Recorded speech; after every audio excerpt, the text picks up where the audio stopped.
रूप ध्यान परिपक्व किसी साधक को प्रारंभ में करना हो, जिसका कि बिल्कुल रूप ध्यान नहीं बनता अथवा थोड़ा बनता है या फिर टिकाऊ नहीं होता और टेम्परेरी होता है, अस्थाई होता है, कभी कुछ टेढ़ा हो जाता है, कभी कुछ अदृश्य हो जाता है, कभी कुछ नहीं बनता, काड़ा भेड़ा आड़ा तिरछा जैसा भी अंड बंड बनता हो, उन सभी के लिए एक औषधि, एक उपाय, एक अवलंबन। सबसे पहले मन चाहे किसी राधा गोविंद के या अकेली राधा रानी या अकेले श्री कृष्ण की, अकेली राधा रानी की भी कोई एक तस्वीर पसंद कर लेनी चाहिए, अकेले गोविंद के भी कोई एक फोटो पसंद कर लेना चाहिए, और दोनों युगल सरकार की समवेत, ये 3 फोटो अपने पास रखनी चाहिए साधक को, क्योंकि कभी कभी राधा रानी से ऊब जाता है साधक कभी कभी ऊब जाता है, तो उसको ये नहीं, उसके लिए है कि चलो आज श्री कृष्ण का ध्यान करते हैं। कभी कभी श्री कृष्ण से ऊब जाए तो राधा रानी, ये साधक के दिमाग में होता है, मैं सिद्ध होने के बाद की बात नहीं कर रहा हूँ। तो ये तो मन मार मार के करता है ना भक्ति, इसलिए तो ऊबना लाजमी सी बात है। तो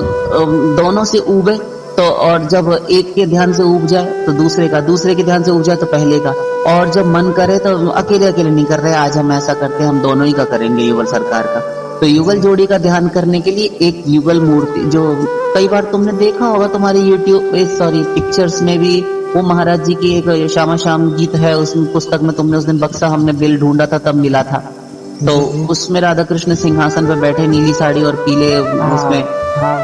है ना, वो वाला सीन, तो वो वाला पिक्चर अगर बनता है तो ठीक है, नहीं तो राधा कृष्ण बैठे हुए साथ साथ ऐसी कोई भी तस्वीर फोटो अपने पिक्चर्स में गूगल पे तुम ढूंढ सकते हो, खूब रुचि, और हर कोई अपनी अपनी पसंद वाली ढूंढे कि उसने ढूंढी है इसलिए मैं भी यही लूंगा, ऐसा नहीं। हाँ, अगर सबको रुचि जाती तो कोई दिक्कत ही नहीं। तो ऐसी भी एक युगल सरकार की समवेत पिक्चर लो और एक एक दोनों की अलग अलग लो, अब कोई सी भी, समझ गए, 3 पिक्चर्स होंगी। जी हाँ, अच्छी तरह समझ गए। जी जी जी। अब उन पिक्चर्स को चाहे तुम्हारा मन हो या तुम मन ना करे या करे, जो भी हो, और मुझे ये भी पता है अच्छी तरह साधक के लिए, मैं जानता हूँ कि जो वो साधक है ना, अरे हम नहीं देख रहे उस पिक्चर को, बार बार क्या देखना, हमने देखा हुआ है, ऐसे नहीं करना। मुझे पता है हर साधक का यही होगा दिमाग खराब, अरे देखी हुई क्या उसको देखे, जैसे भाई एक पिक्चर देख ली, अरे हमने देखी, हटाओ इसको,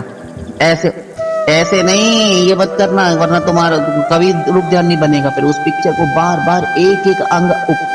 अवयव को, उस मुकुट को, हर चीज को देखो,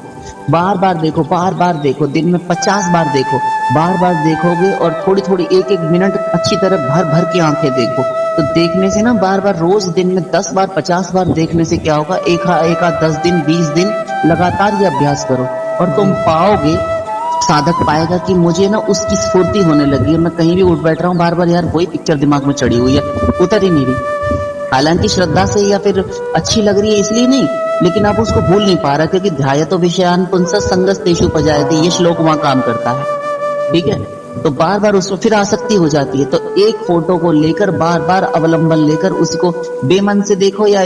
देखो उसको, बस देखो कि इससे हमारा स्वार्थ सदना, चलो यार बेमन से ही करो, लेकिन करो। अब ड्यूटी मन करता नहीं है, फिर भी जाना होता है, क्योंकि लास्ट महीने में पगार तो लेनी है, तो चलो बेगारी नहीं करो, लेकिन पैसे तो मिलते ही है ना।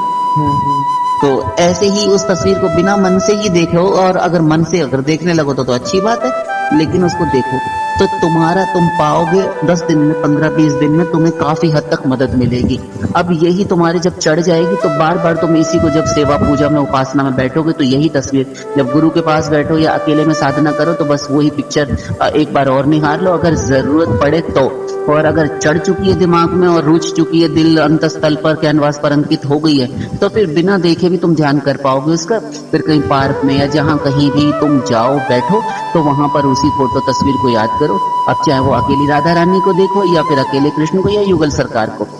तो युगल जोड़ी को लेकर तुम बैठो दोनों को। अब उन्हीं को तुम श्रृंगार और भोग आरती, जो मानसिक पूजा है वो तुम करो उनकी।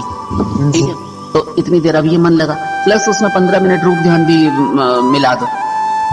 और धीरे धीरे करके ऐसे ही अभ्यास करो तो तुम्हें अभ्यास होने लगेगा।